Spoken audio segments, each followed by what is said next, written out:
Qui mieux que deux de ces acteurs majeurs pour se remémorer les grands moments de l'année voile 2018 ? Paul Meillat, coureur au large tout juste échappé de la route du Rhum, et Antoine Albo, multiple champion du monde de slalom en funboard, sont à nos côtés pour cette navigation, au gré des événements.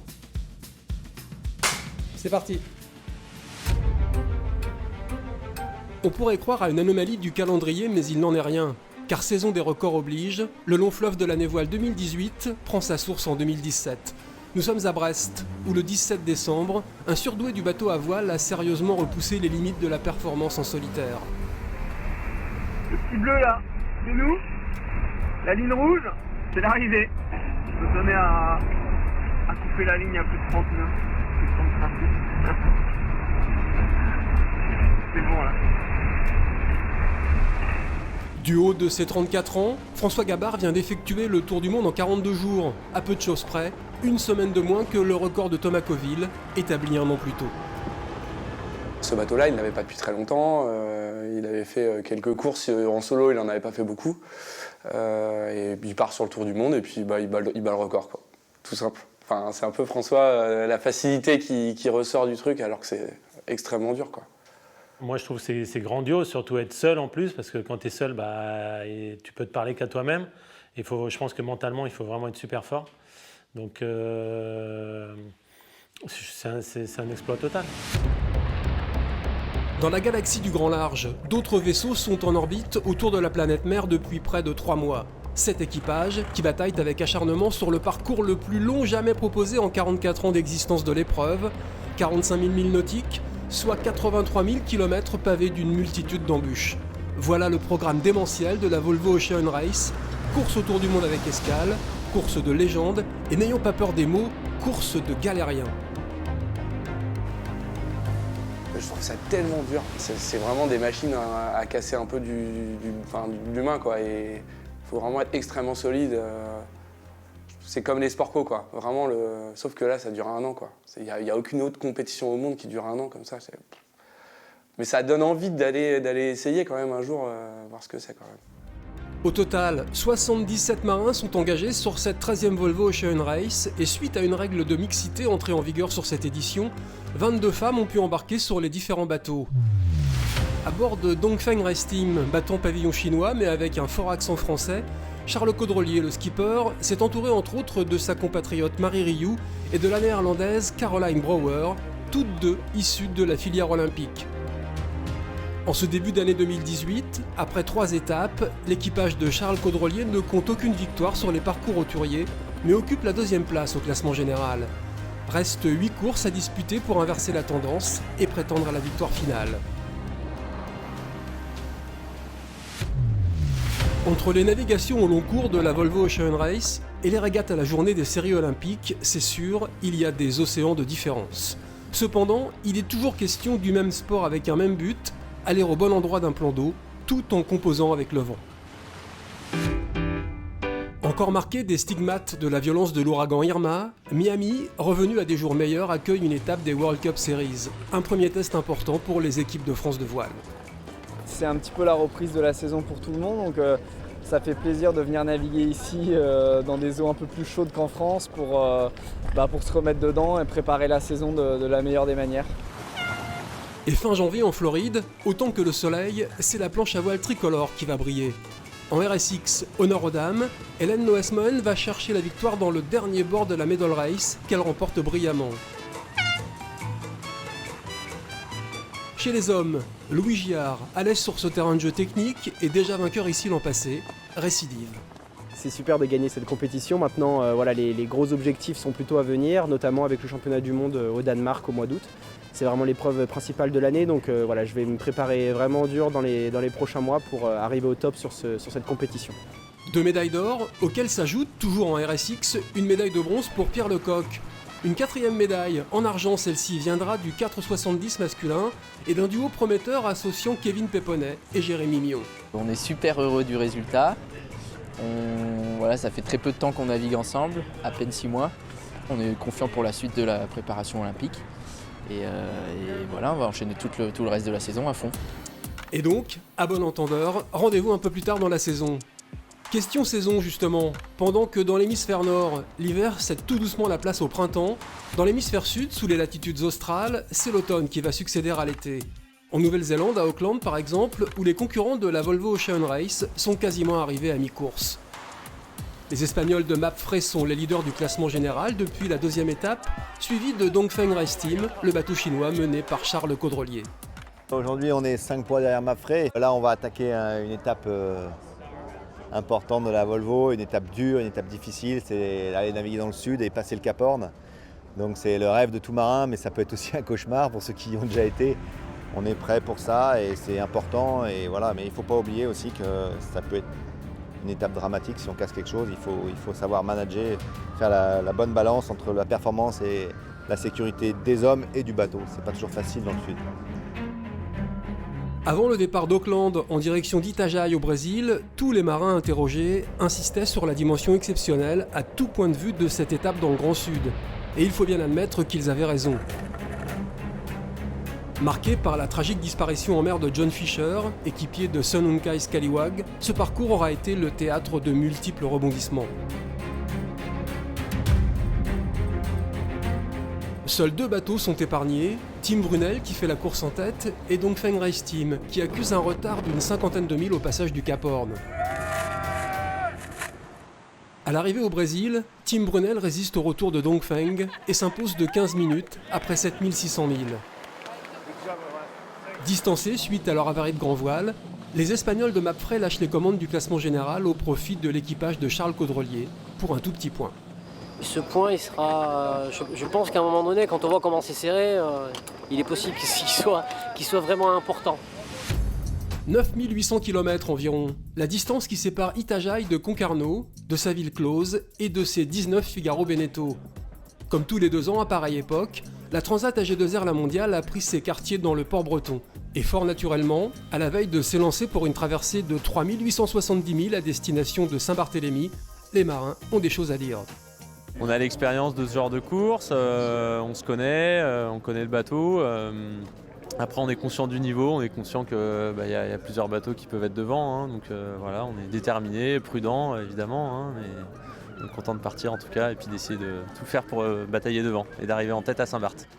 Adrien Hardy et Thomas Ruyant se posent clairement en favoris aux côtés de 3 ou 4 autres binômes. La 14e édition de l'épreuve, que l'on annonce rapide, démarre tout en douceur, mais ça ne va pas durer.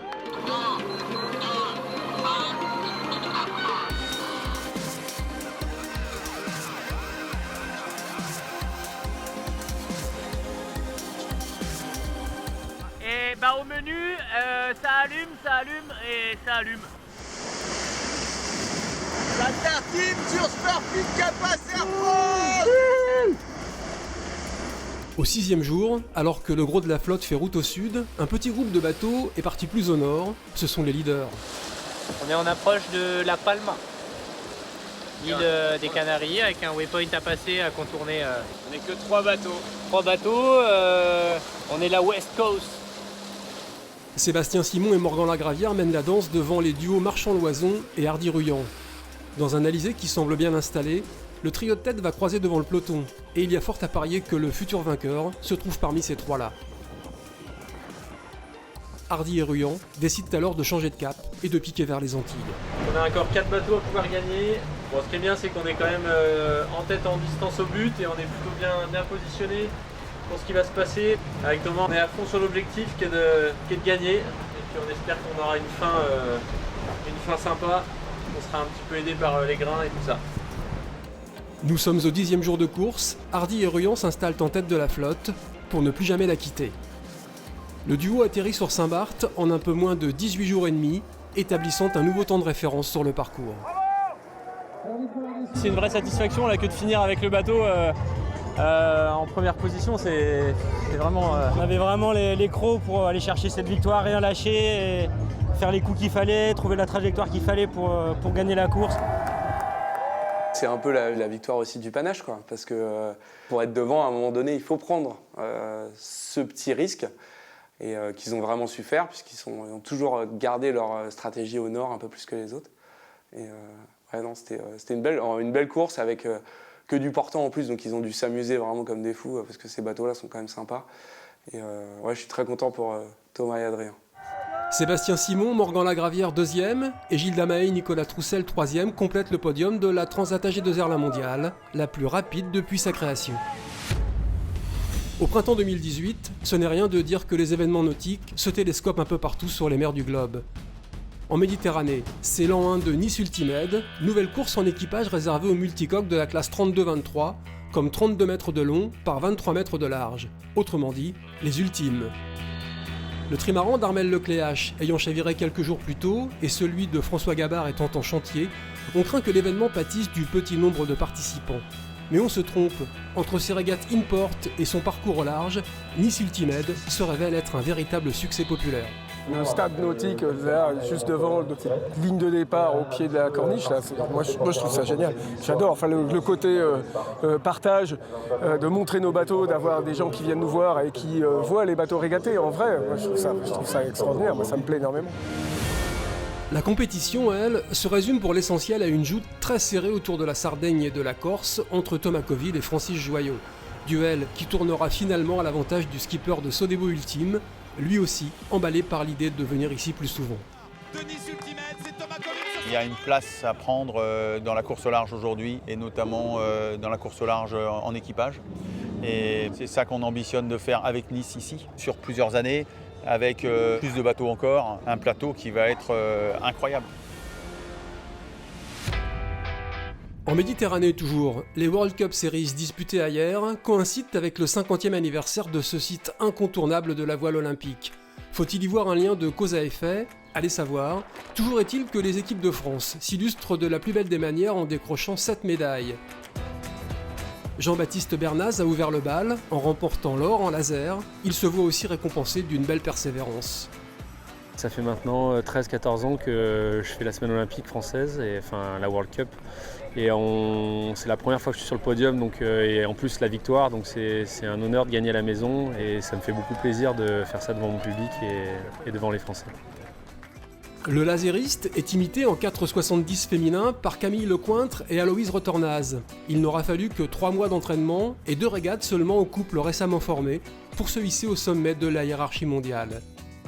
Que dire des planchistes, si ce n'est qu'ils réalisent le carton plein en trustant les 3 premières places en RSX, l'or pour Pierre Lecoq, l'argent pour Louis Giard et le bronze pour Thomas Goyard. Enfin, chez les Paralympiques, en 2.4, Damien Seguin devance Bruno Jourdain et signe sa 20e victoire sur une épreuve de Coupe du Monde.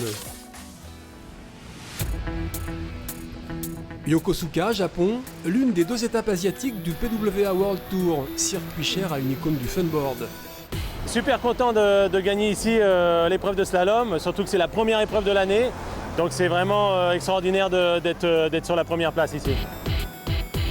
C'est toujours un peu la même rengaine, mais devant Tsukuyama Beach, Antoine Albo a encore gagné. Il a gagné la seule et unique manche de slalom que le vent très irrégulier ici a permis de disputer. Les années se suivent et se ressemblent pour l'homme aux 24 couronnes mondiales, sportif français le plus titré. Chaque année, tu as toujours un objectif. Et moi, j'ai plus d'objectif depuis beaucoup d'années parce que quand c'est toi l'homme à abattre, quand c'est toi qui gagne tout le temps, bah, ton seul objectif, c'est d'être premier. Si tu fais 2e, bah, c'est pas bon parce que l'année d'avant, tu étais en tête. Donc c'est vrai qu'à chaque compétition où je vais, tu as une pression peut-être un peu plus forte ou différente, on va dire, que les autres parce que tu dois gagner. Tu es obligé de gagner quasiment. Je crois que ce qu'il dit pas, mais ce qui transpire, c'est la passion en fait. C'est qu'en fait, il fait rien d'autre parce que c'est ça qui lui fait le plus plaisir et qui s'éclate. Et il a envie de gagner parce que c'est un compétiteur et que il a les moyens de gagner et de s'amuser, donc il le fait à fond. Et il n'y a rien de plus simple et de plus beau, quoi. Pour le 2e rendez-vous de la saison, Antoine Albo file en Corée du Sud à Ulsan, où il ne gagne pas. La faute à une chute et aussi à des concurrents qui lui donnent quand même du fil à retordre. Ça a été une belle bataille encore avec l'Italien Matteo Iachino. Et il a remporté le slalom, je termine 2e, donc on va vraiment être à la bataille pour cette année. Ouais. Le lac de Garde en Italie, théâtre de l'épreuve inaugurale du GC32 Racing Tour, circuit réunissant des petits catamarans volants de 10 mètres. Un équipage français engagé, celui de Franck Camas, qui s'installe en tête au classement général au terme du premier acte. Franck Camas, dont on se dit qu'il doit aussi garder un œil sur la Volvo Ocean Race. Vainqueur de l'épreuve en 2012, il avait embarqué sur Dongfeng en début d'année lors du parcours entre Melbourne et Hong Kong. Et comme nombre de suiveurs, il doit penser que ses petits camarades tiennent peut-être leur première victoire sur cette 8e étape, Itajaí-Newport. À 7000 de la ligne, dans la brume, Charles Caudrelier et son équipage sont en tête. Seulement voilà, l'absence de vent transforme ce final en véritable loterie. Tim Brunel, le bateau néerlandais juste derrière à moins d'1 mille, entraîne Dongfeng au nord du plan d'eau. Dans le même temps, les Espagnols de Mapfre, revenus de nulle part, filent vers la ligne en route directe. Pour Dongfeng, c'est le scénario du pire qui est en train de se produire. And now we are fourth. Dongfeng, 4e, n'a toujours pas gagné et perd sa place de leader au général au profit de Mapfre, vainqueur de l'étape, avec 1 minute d'avance sur Tim Brunel. Une grosse déception, évidemment. Il faut qu'on se relève de ce coup dur et qu'on soit prêt. Voilà. Moi, ça m'a mis en colère, donc on sera en colère pour la prochaine et on va faire les choses bien.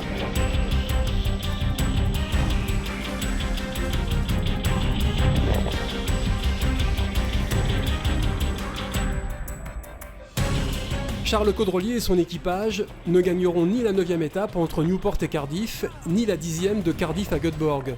Pour ne rien arranger, ils se retrouvent 3e au général derrière Mapfre et Tim Brunel. L'épilogue de cette 13e Volvo Ocean Race sera connu à l'issue de la 11e et ultime étape, Göteborg-La Haye. Le résultat de cette course va se jouer sur une étape. On a fait un tour du monde et tout se joue sur 3 jours. Et ça, c'est juste improbable et incroyable. Et donc, celui qui finira devant les 3 bateaux remportera cette course. La veille du départ de Göteborg, une option stratégique radicale est longuement réfléchie avec Marcel Van Triest, le routeur néerlandais du team. Elle va s'avérer décisive. De la Suède aux Pays-Bas, la route est parsemée de zones interdites, entre autres à cause du trafic maritime, ce qui a pour effet d'accroître le jeu tactique. Lors de l'avant-dernier jour de course, les concurrents doivent faire face à un dilemme. Se faufiler tout près de la côte, avec une route plus longue mais un vent établi, ou passer au large, pour un chemin plus direct, mais avec moins d'air. Charles Caudrelier, poussé par son navigateur Pascal Bidégory, choisit d'aller à la côte, mettant à exécution l'option tranchée, évoquée avant le départ. Mapfre et Tim Brunel, eux, sont partis au large. Dimanche 24 juin, au lever du jour, Dongfeng compte une 50aine de milles de retard sur ses concurrents directs, et on n'est pas loin de penser que la messe est dite. Mais au fil de la journée, le bateau chinois, qui a touché plus de vent, se met à affoler les compteurs et à combler son retard. À 20 milles du but, Dongfeng double Tim Brunel. 2 milles plus tard, c'est Mapfre qui est dépassé par l'équipage de Caudrelier, que plus rien n'arrête. Incroyable scénario. Souvent placé, jamais gagnant, Dongfeng réussit à s'imposer sur l'étape qu'il fallait à tout prix remporter, celle de la victoire finale. Il aura fallu attendre 8 mois de course et 11 étapes au large pour connaître le vainqueur de la 13e Volvo Ocean Race. J'avais dit à Cardiff qu'il fallait en gagner une pour gagner la Volvo. Bon ben voilà, on en a enfin gagné une. Putain. Oh que c'est bon. Charlie, quand il m'a demandé de venir sur ce projet, dans un coin de ma tête, j'avais vraiment envie de donner le meilleur de moi-même pour que Charles Caudrelier, skipper de Dongfeng Racing, puisse gagner la Volvo Ocean Race. Donc je suis hyper fier d'avoir contribué un petit peu à ça et de lui permettre d'écrire une superbe ligne à son palmarès. Et quand on voit le niveau de performance cette année sur la Volvo, franchement, il fallait avoir le cœur et les coronesses bien accrochés, quoi. C'est un peu French touch, French flair. Et du coup, moi, j'étais tellement content, surtout que les Français gagnent avec leur méthode de français, quoi. Et ça m'a vraiment fait plaisir. Après Lionel Péan en 1986 et Franck Camas, dont il était le second en 2012, Charles Caudrelier est le 3e skipper français à triompher sur cette référence mondiale de l'équipage. On retiendra aussi que Caroline Brouwer et Marie Rious sont les premières femmes à soulever le trophée de la Volvo Ocean Race. La prochaine édition, prévue en 2021-2022, sera celle du changement. Elle portera un nouveau nom et devrait se disputer sur les bateaux de la classe IMOCA, ceux du Vendée Globe, un véritable tournant dans l'univers de la course au large qu'il nous tarde de voir se concrétiser. C'est un peu une reconnaissance aussi de de la formation, j'ai l'impression, de la formation de l'école de la course au large à la française, qui part du Figaro, de l'Olympisme même avant, mais de plein de choses qui ont été faites. Et je dirais que c'est une reconnaissance du milieu international d'aller venir, on va voir ce que font les Français et on va faire notre course avec leur bateau. Ouais, c'est une fierté, je pense, pour les architectes, pour les centres de formation, pour tout le monde. C'est ici, en 2024, qu'auront lieu les épreuves de voile des Jeux Olympiques. Marseille a humé le délicieux parfum de cette échéance tant attendue, le temps de la finale des World Cup Series du 3 au 10 juin. Plus de 200 athlètes venus d'une trentaine de pays se sont retrouvés sur la base nautique du Roucas Blanc pour une sorte de répétition générale, quelques semaines avant les championnats du monde d'Aarhus au Danemark. Présente dans toutes les medal races, l'équipe de France décroche le Nation Trophy grâce notamment au triplé des planchistes en RSX, victoire de Pierre Lecoq devant Thomas Goyard et Louis Viard. On finit 3 Français sur le podium, donc c'est une grosse perf. On a fait la même chose à hier. Voilà, on sait qu'on est tous les 3 en forme en ce moment, donc c'est bien de le montrer sur la Coupe du Monde. D'autant plus ici sur le plan d'eau des futurs Jeux Olympiques de Paris, voilà, ça annonce un petit peu la couleur, donc c'est super. Pour la 32e fois en 40 ans, le Tour Voile a renouvelé son abonnement à Dunkerque. La plage de Malo-les-Bains accueille le grand départ de l'épreuve qui a été raccourci et dont les temps de repos ont été diminués. Au programme, pour les 26 équipages, 17 jours de confrontation sans répit, partagés entre raids côtiers et régates en stade nautique. Dans la continuité d'un début de saison tonitruant, Béjaflor et son skipper, Valentin Bellet, vont marquer de leur empreinte la première partie du Tour. Ils sont en tête au classement général au sortir des 4 premiers actes courus en mer du Nord, Manche et Atlantique, mais avec un tout petit point d'avance seulement sur l'Orina Limonade, golfe du Morbihan. J'espère qu'on n'a pas épuisé notre capitale chance jusqu'à la fin du Tour. Comme souvent, c'est en Méditerranée que va se jouer la victoire finale et que la tendance va s'inverser. Plus régulier depuis le début du Tour, l'équipage de Quentin Delapierre s'impose à Gruissant, dans du vent soutenu, et enfonce le clou à Hyères. À Nice, au départ de la super finale dont les points comptent double, l'Orina Limonade golfe du Morbihan compte 5 points d'avance sur Béjaflor. Kevin Péponnet, Bruno et Tim Mourniac composent l'équipage du bateau leader, lequel contrôle parfaitement son concurrent direct. À l'arrivée, peu ou pas de suspense, les Morbihanais terminent devant et inscrivent une nouvelle fois leur nom au palmarès du Tour à la grande satisfaction de Quentin Delapierre, qui insiste avant tout sur la performance d'une équipe. Pour moi, la première réussite de ce projet, c'est ça, c'est cette cohésion, quoi. Quand tu fais du sport, c'est juste extra d'avoir la chance de vivre un truc comme ça avec des mecs pareils, quoi. Béjaflor est un beau deuxième, le jeune équipage de Team Réseau Ixio complète le podium.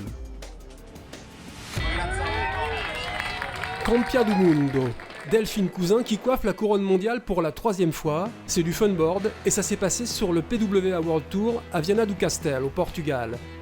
Après un sans faute lors de la tournée asiatique, la pensionnaire du Saint-Barth Yacht Club met un point d'honneur à remporter l'unique manche européenne de la saison, un grand chelem que seule une autre Française, Valérie Guibaudot, avait réussi en 2009. Ça fait 4 ans maintenant que voilà, on se battait pour le titre et même si j'ai fait des podiums, c'est vrai que je rêvais un peu du titre ces derniers temps. Donc non, je suis vraiment contente. On a eu une super année avec des belles conditions sur les épreuves, de la bonne bataille entre toutes les filles. Donc voilà, je suis vraiment contente de cette performance ici. Slalom PWA encore, mais chez les hommes. 2e en Corée, 10e en Catalogne, 2e au Portugal, 2e au classement général provisoire. Antoine Albo serait-il en train de marquer le pas ? On doute toujours. C'est vrai que j'ai bien commencé l'année avec une victoire sur la première Coupe du Monde. Mais après, c'est vrai que l'Italien est quand même super fort là, Matteo Iachino. Il n'y a pas que lui, il y en a plein d'autres. Mais je pense que mentalement, j'ai été très très fort durant la fin de la saison. Si l'on voulait voir de quel bois Antoine Albo peut se chauffer, il fallait se transporter aux Canaries sur l'île de Fuerteventura et se dire, quel qu'en soit le prix, qu'on allait en avoir pour son argent.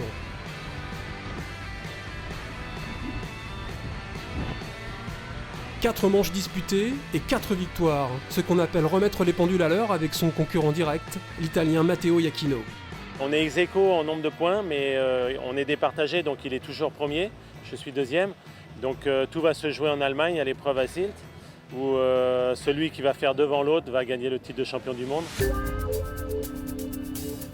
Aarhus au Danemark et son plan d'eau complexe entre trafic maritime et vent inconstant, capricieux. Faut-il y voir une des raisons pour lesquelles on a choisi d'y organiser le sommet de la saison en voile olympique? Allez savoir. En tout cas, ça n'empêche pas 90 nations représentées par 1400 athlètes de participer au championnat du monde qualificatif pour les JO de Tokyo. Objectif de l'équipe de France, qualifier au moins 8 séries sur 10 possibles et ramener 3 médailles. Les séries, elles vont en qualifier 7. Les médailles, elles vont en ramener 4. La première, on en rêvait depuis près de 20 ans. Kevin Péponnet et Jérémy Mion l'ont fait. Après Benoît Petit et Jean-François Cuzon en 1999 à Melbourne, ils montent sur la plus haute marche du podium. Leur victoire, ils l'ont construite manche après manche à force de régularité. Et puis, il y a eu cette medal race totalement maîtrisée au cours de laquelle ils mettent KO les Suédois Dahlberg et Bergström en tête depuis le premier jour.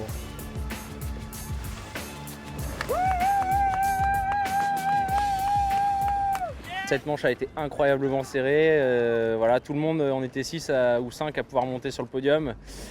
Et voilà, donc au début ça s'enquille mal et finalement tout le reste de la manche on est vraiment resté soudés, on s'est vraiment appliqué et ouais, on l'a fait. Big up les gars, merci pour le suivi. La petite étoile, le 4-7 en or. Kevin Péponnet and Jérémy Et forcément, on pense à Thierry Péponnet, l'oncle de Kevin, champion du monde en 1986, puis champion olympique 2 ans plus tard à Séoul avec Luc Pilot. Alors, affaire à suivre. Eux, il y a un petit truc particulier parce qu'ils m'avaient demandé l'année dernière de baptiser leur bateau, leur 4-7. Et c'est celui qui a gagné le championnat du monde, donc c'est un bateau qu'ils venaient de recevoir. Et du coup, ouais, c'était sympa, c'était un bon clin d'œil. Ouais. La deuxième médaille est plus surprenante. Elle vient du 49er, où l'on attendait plutôt Lucas Rual et Émile Amoros. En fait, ce sont Mathieu Fray et Noé Delpech qui abordent la medal race en 4e position. Medal race dans laquelle ils déposent leurs adversaires 1 à 1, pour finalement décrocher l'argent et devenir les premiers Français vice-champions du monde de la discipline. On est vraiment très content d'avoir cette médaille. On expectait la médaille de bronze et finalement c'est la silver qu'on a eue. C'était vraiment le mieux qu'on pouvait avoir, donc on est vraiment très heureux. Elle avait repris la compétition hier après une longue interruption. La jeune maman Charline Picon, championne olympique à Rio en RSX, espérait tout au plus finir dans le top 10. Mais c'est plutôt d'un retour aux affaires qu'il s'agit. Elle a démarré la compétition en douceur pour la finir en mode guerrière. Impériale dans la medal race, elle va chercher la médaille d'argent. Beaucoup d'émotions à l'arrivée parce qu'il y a 1 an tout pile, je donnais naissance à ma fille. Donc voilà, quelques larmes d'émotion, mais j'apprécie vraiment cette performance. Et chez les hommes, après les razzias opérées à hier puis Marseille, on croyait dur comme fer à un podium 100% français. Malheureusement, Pierre Lecoq a raté sa compétition et Thomas Goyard, 11e, manque de peu la medal race. Restait Louis Giard, en lice pour une médaille de bronze, qu'il obtient après une belle course tactique. Au total, 4 médailles donc, et 7 séries qualifiées pour les JO de Tokyo. Chez les femmes, 4,70, RSX et laser radial. Chez les hommes, 4,70, 49er, laser et RSX. Pour les 3 séries non qualifiées, 49er FX, Nacra 17 et FIN, la prochaine épreuve de sélection aura lieu à l'occasion des championnats du monde 2019. La voile olympique, c'est un sport différent en fait. Je pense que quand aussi on met la voile comme l'athlétisme, quelqu'un qui fait un lancer et quelqu'un qui fait un marathon, ils font pas le même sport au final. Alors nous, il y a quand même plus de similitudes parce que dans la sensation, on va être pareil, mais au niveau de l'approche mentale, ça n'a rien à voir, quoi. La rigueur n'est pas la même, la concentration, la préparation est complètement différente. Donc, Mais moi, j'en ai fait de la voile olympique quand j'étais beaucoup plus jeune, parce que j'étais en sport-études à La Rochelle.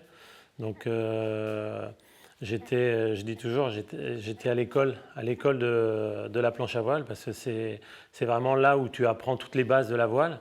Les compétitions, naviguer à plusieurs, faire les départs, naviguer sur un parcours type avec du monde autour. Donc c'est vraiment ce que tu apprends. Ça m'a énormément appris. Moi, après, j'ai pas continué parce que mon gabarit a fait que j'étais trop lourd. Je suis devenu trop lourd. Donc c'est pour ça que je suis parti dans le funboard. Aux 4 médailles françaises obtenues au Danemark, on peut ajouter celle de Nicolas Parlier, à nouveau champion du monde de kite, ainsi que celle de Maxime Nochet et Alexia Fancelli, tous deux en bronze. Rappelons que le kite, au même titre que la course au large, devrait être discipline olympique au JO 2024. Coupe du monde de foot oblige. Il a donc fallu attendre la fin du mois d'août et une meilleure visibilité pour que la solitaire Urgo Le Figaro prenne son envol. 36 bateaux, effet assez rare pour être souligné, pas d'ancien vainqueur au départ. Il y aura un nouveau vainqueur, un nouveau titré sur la solitaire à l'Isoucella, donc que le meilleur gagne. 20 nœuds de vent au moment du départ, 30 nœuds 2 heures plus tard, et jusqu'à 45 nœuds ensuite. Entrée en matière musclée, de la casse et des abandons sur cette première étape, Le Havre-Saint-Brieuc, agrémenté d'un petit détour par la pointe sud de l'Angleterre. Au phare de Wolf Rock, la brise s'est estompée et un petit groupe d'échappés se heurte au courant et voit fondre son avance. Au sein de ce groupe, Anthony Marchand ne quitte quasiment jamais les avant-postes et après une réduction de parcours à l'approche des côtes bretonnes, il négocie parfaitement un long-bord sous speed de 90 000 pour s'imposer dans les Côtes d'Armor. Ça fait 7-8 ans que je fais du Figaro et cette année ça commence à pas mal payer, donc c'est déjà ça, quoi. Thierry Chabagny 2e et Charlie Dalin 3e arrivent moins de 4 minutes derrière le vainqueur. 4e de l'étape et un peu contrarié, Sébastien Simon. Ah non, il n'y a rien qui est fait. Moi, ça me conforte dans le fait que voilà, j'y vais pour gagner. Je pense que j'en suis capable. J'étais vraiment, je pense, le plus gros animateur de cette course. Donc, je vais vite, je me sens bien. Voilà, ça ira pour la prochaine, je pense. Du coup, Sébastien Simon est un peu obligé de joindre les actes à la parole. Sur la deuxième étape, entre Saint-Brieuc et la ria de Muros Noia en Espagne, ça commence par une longue procession où l'on passe son temps à chasser les algues, à raser les cailloux et à se protéger du courant. Le coucher de soleil est en bonus et entraîne l'essoufflement du vent jusqu'à Ouessant, où les options se dessinent. Il y a ceux qui partent à droite et ceux qui partent à gauche plus près de la côte, c'est là qu'est la vérité. Le vent forcit graduellement, les premiers surfs peuvent commencer.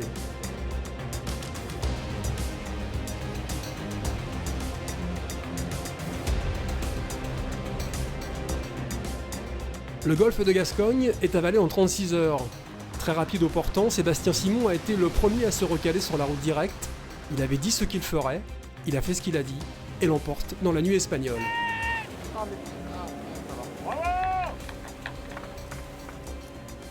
J'avais une petite revanche à prendre sur la première. Je crois que la chance m'a souri cette fois. De toute façon, j'ai été venu pour gagner, donc voilà, je repartirai encore pour essayer de gagner. Voilà. Sébastien Simon s'installe en tête au classement général, avec 26 minutes d'avance sur Xavier Macaire. Anthony Marchand reste sur le podium à 30 minutes. Sébastien Simon repart donc de Galice pour gagner, mais il repart mal.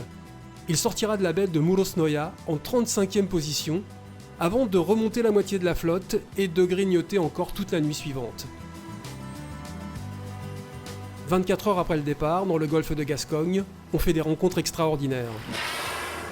Et on constate aussi que Sébastien Simon est devant tout le monde. Un leadership un temps contesté par Thierry Chabagny, parti au nord. Mais Sébastien Simon reprend vite les devants et s'en va signer une nouvelle victoire à Saint-Gilles-Croix-de-Vie, terme de cette 3e étape. C'est une étape où il n'y a pas beaucoup d'écart, mais bon, ça conforte ma place au général, donc ça me permettra d'aborder la petite étape de 24 heures un peu plus sereinement. Serein, le leader ne l'aura pas toujours été sur cette 4e et dernière étape, 160 000 entre Saint-Gilles-Croix-de-Vie et Saint-Gilles-Croix-de-Vie, via l'île de Ré et l'île Dieu. Anthony Marchand, 3e au général à 40 minutes, compte jusqu'à 35 minutes d'avance. Un léger frisson s'empare de la flotte, jusqu'au final sous-spi, qui permettent à Sébastien Simon d'arrêter l'hémorragie et de ne plus concéder que 24 minutes. L'étape est pour Anthony Marchand, sa 2e également sur cette solitaire Urgo Le Figaro, remportée par Sébastien Simon. Le vainqueur de la 49e édition referme un beau chapitre de sa jeune carrière. Ça y est, moi je tourne une page, je m'en vais vers le Vendée Globe, un autre rêve, et voilà, en tout cas c'est une case qui est rayée. Maintenant je suis bien content de finir comme ça, que ce soit pour les partenaires ou pour les gens qui m'entourent, et même pour moi sportivement c'est incroyable. Le niveau de régate, si on parle de régate pure et de stratégie et de tactique, bien sûr que la solitaire du Figaro c'est extrêmement dur parce qu'il y a 40 ou des fois 50 concurrents très bons, tous professionnels, qui s'entraînent, quasiment tous professionnels, qui s'entraînent beaucoup. voilà, tout est fait pour que ce soit difficile. Enfin, on dort peu, il y a tout ça qui s'ajoute. Et c'est là que moi j'ai découvert et que c'est ce qui m'a donné envie de faire de la course au large, le Figaro. Une autre page se tourne, celle du bateau. Après 15 ans de bons et loyaux services, le Figaro 2 fait ses adieux au circuit éponyme.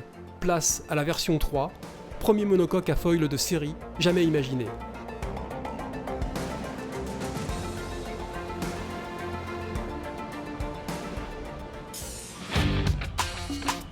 Revue de détail, à quelques semaines du départ de la route du Rhum pour la flotte des monocoques de la classe IMOCA. Du côté de l'Orient et de l'île de Groix, le défi Azimut propose 24 heures de navigation en solo qui permettent d'affiner quelques réglages avant l'échéance majeure de la saison. L'occasion aussi d'observer le foiler dernière génération de Jérémy Bayou, sorti des chantiers au mois d'août.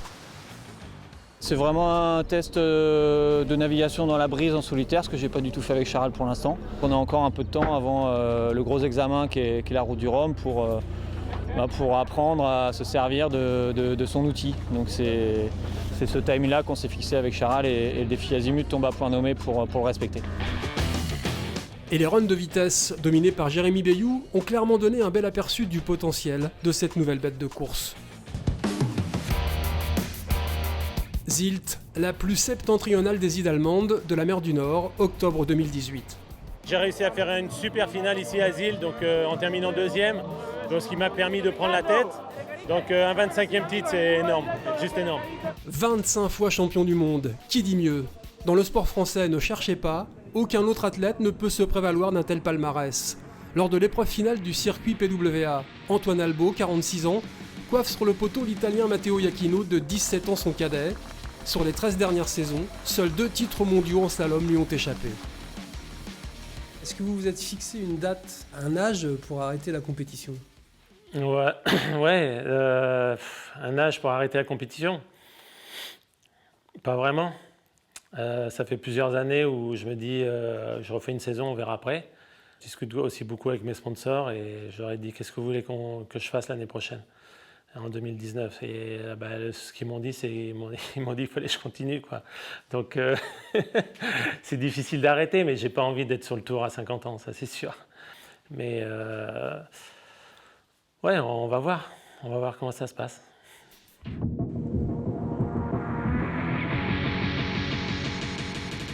Coup de chapeau aussi à Pierre Mortefond, vainqueur de la finale de Zilt et qui monte sur le podium du championnat pour la 5e année consécutive.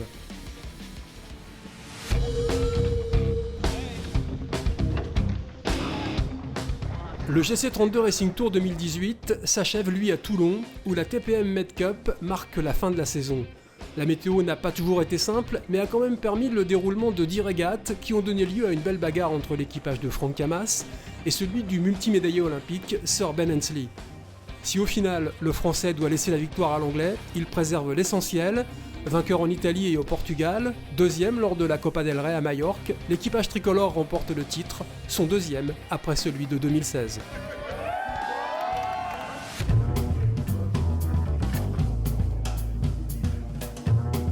À Saint-Malo, entre le 24 octobre et le 4 novembre, 1 300 000 visiteurs ont été recensés.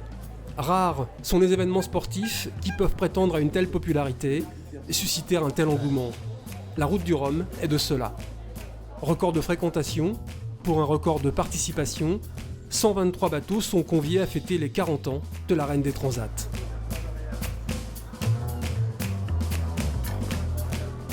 Un peu à l'écart de la flotte, les trimarans de la classe ultime sont particulièrement scrutés.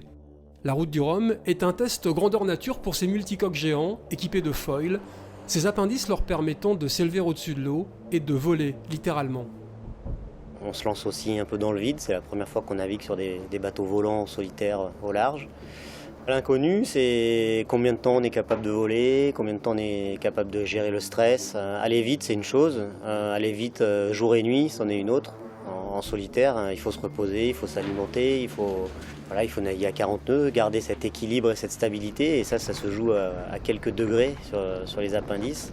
La météo va être importante pour savoir à quelle hauteur on place le curseur sur chaque bateau. Chaque marin sera dosé en fonction des conditions de mer et des conditions de vent, la vitesse qu'il veut mettre pour pouvoir mener son bateau en toute sécurité, ou en tout cas par rapport à son expérience. Au même titre que Lecléache et Josse, François Gabard est l'un des grands favoris, à l'imagination débordante. Je rêve d'une arrivée à 2 bateaux l'un contre l'autre dans le canal des Saintes, 2 bateaux bord à bord. La route du Rhum, l'histoire de la route du Rhum a commencé comme ça, avec une petite différence entre le premier et le second. Et ça serait assez beau que sur des bateaux volants, on ait des différences aussi faibles malgré les vitesses de nos bateaux. Dimanche 4 novembre, il est 14h, les conditions météo sont idéales au moment où les 123 concurrents prennent le départ de la 11e route du Rhum.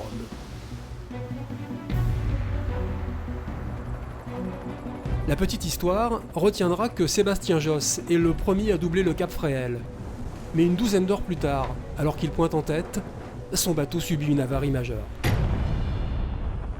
L'étrave du flotteur tribord est arrachée sur 8 mètres. La route du Rhum, au maximum de Rothschild et cap vers la Corogne pour aller s'abriter avant que le mauvais temps revienne.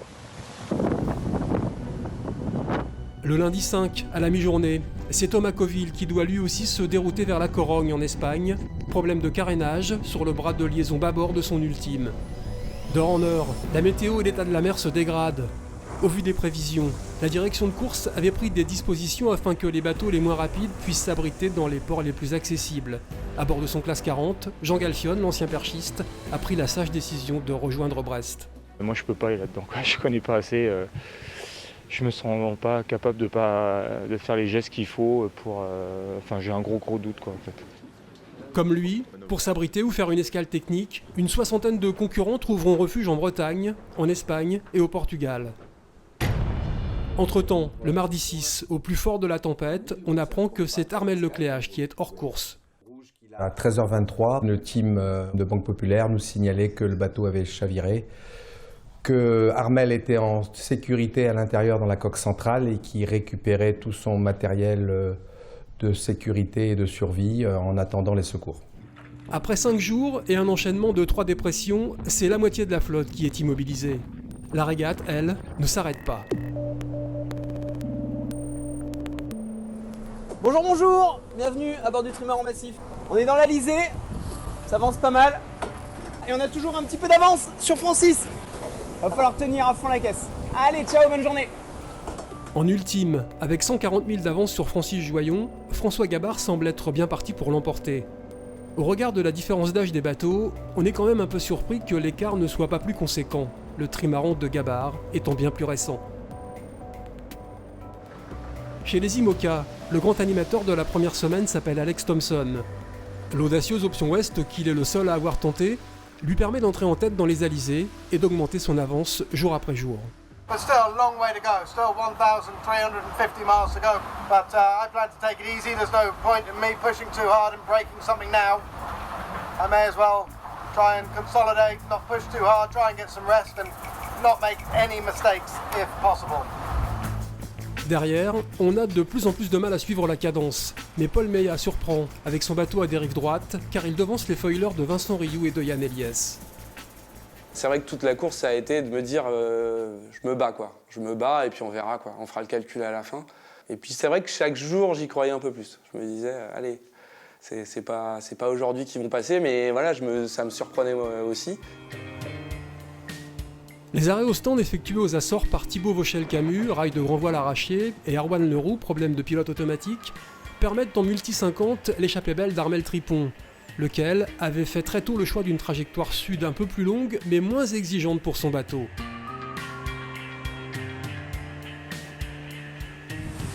On est dans une super position, on a pas mal d'avance sur le deuxième, c'est vraiment top, je pouvais pas espérer un meilleur scénario.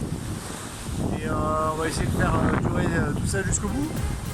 Depuis le deuxième jour, Johan Richaume est le leader de l'impressionnante armada des classes 40. Ils étaient 53 au départ. Le vainqueur de la solitaire du Figaro 2016 réalise la course quasi parfaite. À ses trousses, un amateur de bon whisky, l'anglais Phil Sharp, talonné par Aymeric Chapelier. L'anglais est plus très loin devant, notre cher ami Phil. On arrive Phil, à tout à l'heure. Après une entame des plus chaotiques, la route du Rhum a enfin retrouvé sa vitalité de course au large, où l'intensité de la compétition se mêle à la richesse de l'aventure humaine. C'est la première fois de ma vie que je passe autant de temps tout seul. en mer comme à terre. C'est une sacrée expérience, hein. Et il y a cette chanson de Wish Edit que vous connaissez peut-être. Je fais comme ça.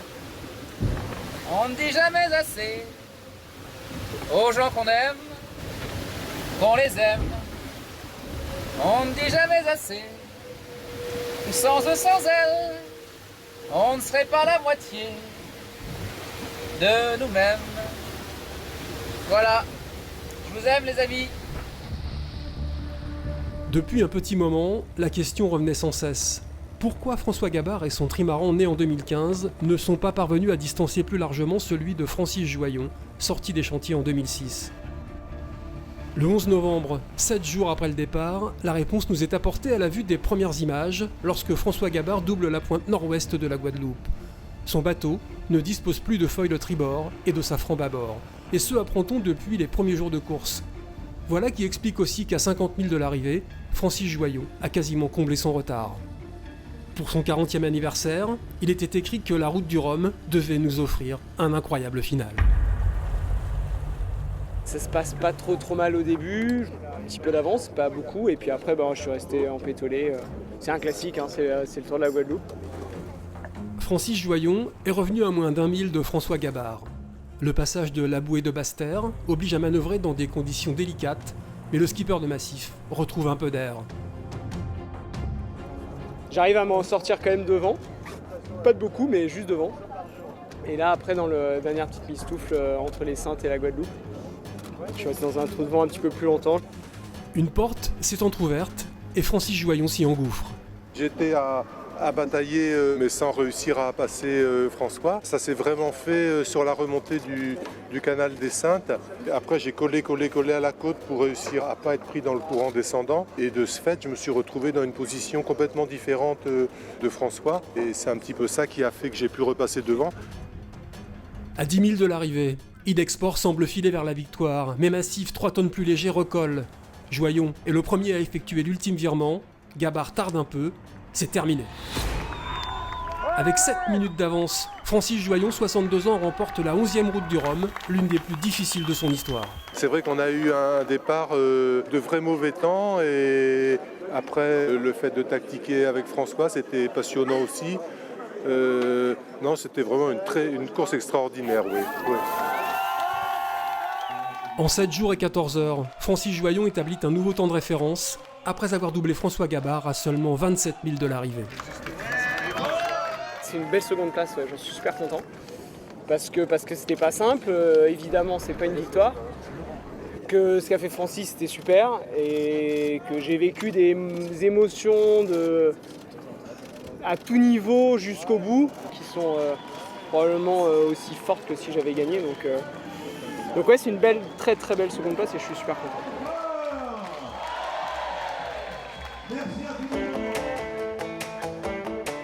Le jeudi 15 novembre, Armel Tripon, 3e toute catégorie à Pointe-à-Pitre, remporte la route du Rhum version multi 50.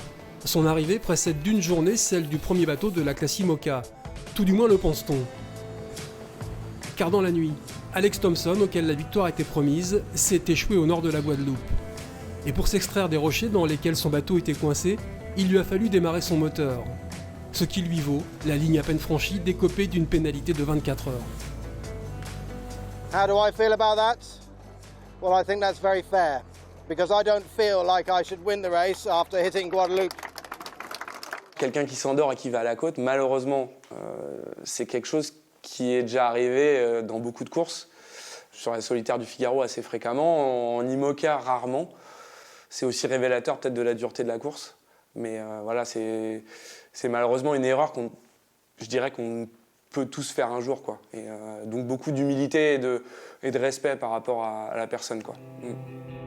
Paul Meillat, 2e, réussit à contrôler Yann Elias et son foiler. En terminant moins de 24 heures après Thompson, de fait, il s'adjuge la route du Rhum et remporte sa première grande course en IMOCA. C'est une vraie fierté. Il a fallu qu'il y ait des circonstances pour que je puisse remporter la course, mais voilà, en tout cas, moi, je me suis battu comme un fou toute la course. J'ai essayé de faire la plus belle trajectoire possible. Et j'étais content déjà de ça, d'essayer de le mieux naviguer possible avec mon bateau. Yann Eliès termine finalement 2e, Alex Thompson est rétrogradé à la 3e place, Vincent Rioux échoue lui au pied du podium.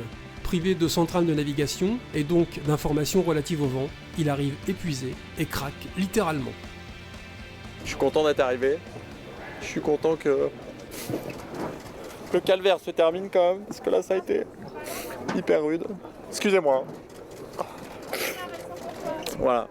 Mais bon, je regrette rien parce que je suis allé au bout. Et j'ai rien lâché.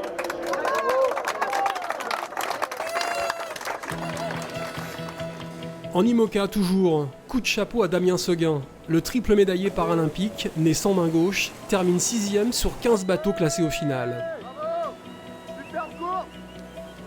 Johan Richaume, première participation, aura fait très forte impression à la barre de son classe 40 dernière génération.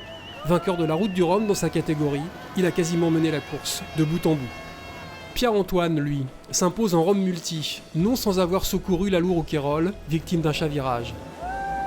En Rhum mono, Sidney Gavinier l'emporte haut la main pour sa dernière course. Après avoir passé 30 ans à écumer tous les océans du monde, il raccroche le ciré. Enfin, comme un symbole, Loïc Perron, vainqueur de l'épreuve en 2014, on a également terminé de sa navigation à l'ancienne, à la barre de son petit trimaran jaune, sister ship du bateau avec lequel Mike Birch avait remporté la première Route du Rhum, 40 ans plus tôt. C'est sur ce joli clin d'œil que nous refermons le livre de l'année voile 2018, un livre dont les plus belles pages ont été écrites au rythme des plus grands records, des plus beaux titres,